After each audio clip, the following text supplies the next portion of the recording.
तुझे हुआ क्या है? इतने लेग्स क्यों शेक कर रही है? एग्जाम ही तो है, क्या बात है? यार एग्जाम्स की बात नहीं है, मैंने पढ़ा था नेट पे कि जो लेग्स ज्यादा शेक करते हैं ना उनको एंजाइटी डिसऑर्डर होता है। मुझे लगता है मुझे भी वही है। व्हाट? नेट से पढ़ के हम एक दो चीजों का सिम्टम ढूंढ के अपने आप को डायग्नोस कर रहे हैं।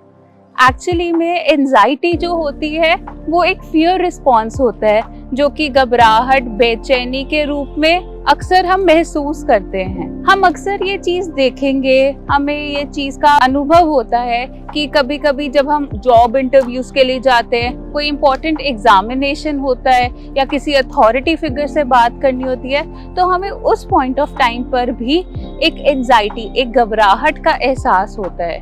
बट वहाँ वो घबराहट या बेचैनी जो आ रही है वो एक नेचुरल रिस्पॉन्स भी है, क्योंकि नेसेसरी वरी होना भी इम्पोर्टेंट है। हम इस चीज को एक डायग्राम के थ्रू समझेंगे।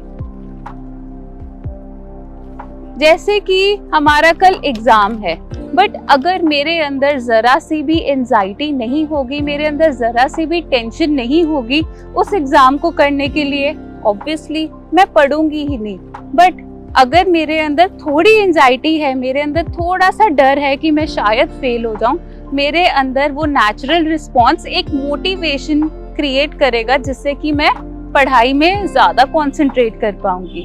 So actually friends, necessary worry होना इज एन इम्पोर्टेंट थिंग। दूसरी तरफ अगर हम देखें कि वो एंजाइटी जब एक ऑर्डर से डिसऑर्डर में बदल जाती, यानी कि एक ऑर्डर में चलते हुए जो हमें एक मोटिवेशन प्रोवाइड कर रही थी, बट दूसरी जगह पे वो इतनी ज्यादा बढ़ जाए कि हमसे किसी चीज के ऊपर कंसंट्रेट नहीं हो रहा, तब हम कंसिडर करते हैं कि वो एंजाइटी जो है हमारे केस के अंदर डिसऑर्डर का रूप ले चुकी है। जब वो एंजाइटी हमारी डे टू डे लाइफ की फंक्शनिंग को अफेक्ट करे, मतलब कि मैं बातचीत भी नहीं कर पा रही हूँ, मैं अपना काम नहीं कर पा रही हूँ, मैं किसी चीज में कंसंट्रेट नहीं कर पा रही हूँ, मुझे झिझक महसूस हो रही है, या इतना ज्यादा डर आ रहा है कि मैं कहीं पे जाके छुप रही हूँ, तो हम कहते हैं कि yes, I have a disorder. इस चीज में हम देखेंगे कि हमारे अंदर जो डर आता है वो ज्यादातर इंटरनल इनसिक्योरिटीज,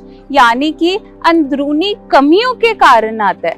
बट वो कमियां जब हम अक्सर किसी के साथ शेयर करते हैं तो उनको इतनी बड़ी नहीं लगती।